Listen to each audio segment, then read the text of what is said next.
Ramai pesakit masuk hospital ni dengan harapan nak sihat. Tapi apa yang jadi, satu demi satu, dorang hilang tanpa jejak.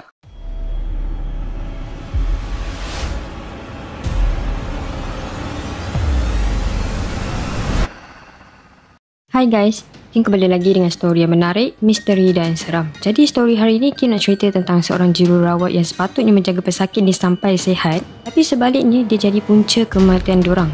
Satu demi satu pesakit pergi tanpa sebarang tanda mencurigakan, seolah-olah ajal dorang dah sampai. Bila kes ni makin banyak, orang mula tertanya-tanya, ni semua kebetulan ke atau ada benda yang tak kena dekat hospital ni?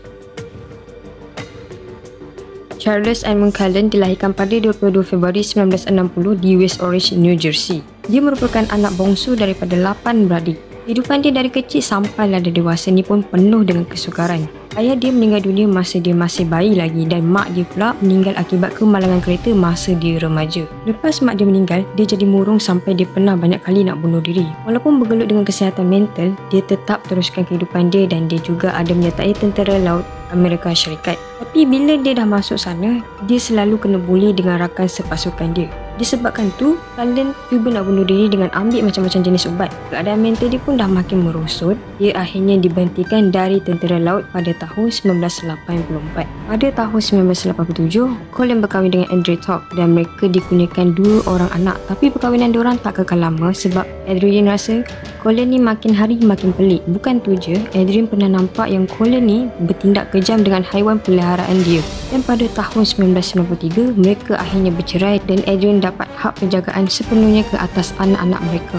Selepas diorang bercerai, Cullen terus bekerja sebagai jururawat dan berpindah dari satu hospital ke hospital lain. Dan mula dari sinilah dia mulakan siri pembunuhan dia.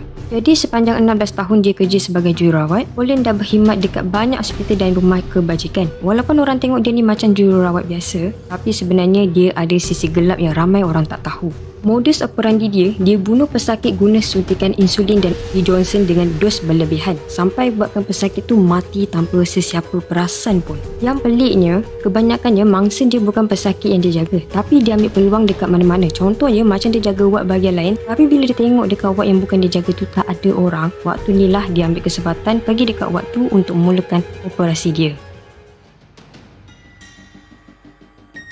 Pada tahun 2003, segala-galanya mula terbongkar. Cullen masa tu bekerja dekat pusat perubatan Somerset di Somerville dan satu hari tu ada satu kejadian yang buat semua orang terkejut. Di mana ada seorang pesakit iaitu Florian Gold yang sebelum tu nampak makin sihat tiba-tiba mati kena serangan jantung. Tapi yang peliknya, keadaan dia sebelum tu okey je. Jururawat yang jaga dia pun cakap pesakit tu makin sihat. Tapi lepas buat siasatan, baru tahu rupanya dia dah disuntik dengan dos berlebihan E. Johnson yang boleh bunuh orang dalam sekelip mata. Apa yang buat cerita ni jadi lebih mengejutkan, seorang jururawat yang kerja sekali dengan Cullen iaitu Amy mula rasa ada yang tak kena dengan Cullen. Sebelum ni, diorang rapat selalu berkongsi masalah. Cullen pun sanggup jaga anak-anak Amy bila dia tak sihat. Tapi lepas kejadian Florian tu, Amy mula rasa something dekat Cullen ni.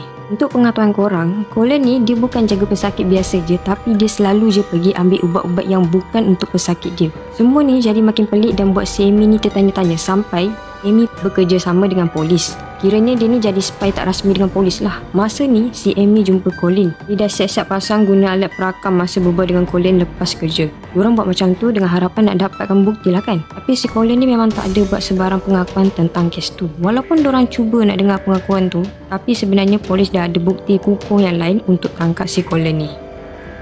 Tak lama lepas tu, Cullen pun ditangkap. Rupanya dia dah bunuh berpuluh-puluh pesakit. Waktu ni Amy memang kecewa gila sebab dia tak sangka langsung si Cullen ni sanggup buat macam tu. Tapi sebab keberanian si Amy ni, dia dah bantu hentikan lebih banyak kematian dekat hospital tu lah.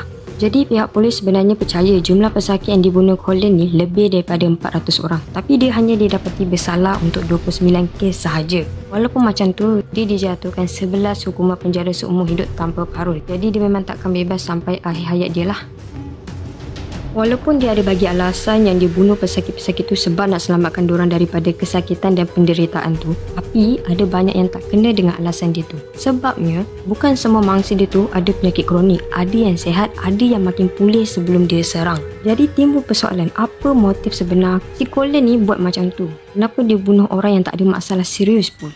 Dan ada beberapa teori yang mengatakan mungkin sebab dia ada kisah silam cuba nak bunuh diri tapi gagal, ataupun dia sekadar nak melampiaskan sesuatu yang dia pendam. Tapi apapun, kisah Colin ni memang penuh dengan tanda tanya yang tak akan terjawab lah sampai sekarang. Jadi korang agak-agak kenapa dia buat macam tu? Cuba komen dekat bawah. Okeylah guys, kita dah sampai penghujung video. Yang belum subscribe boleh subscribe sekarang dan jumpa lagi kita di video akan datang. Bye bye. Assalamualaikum.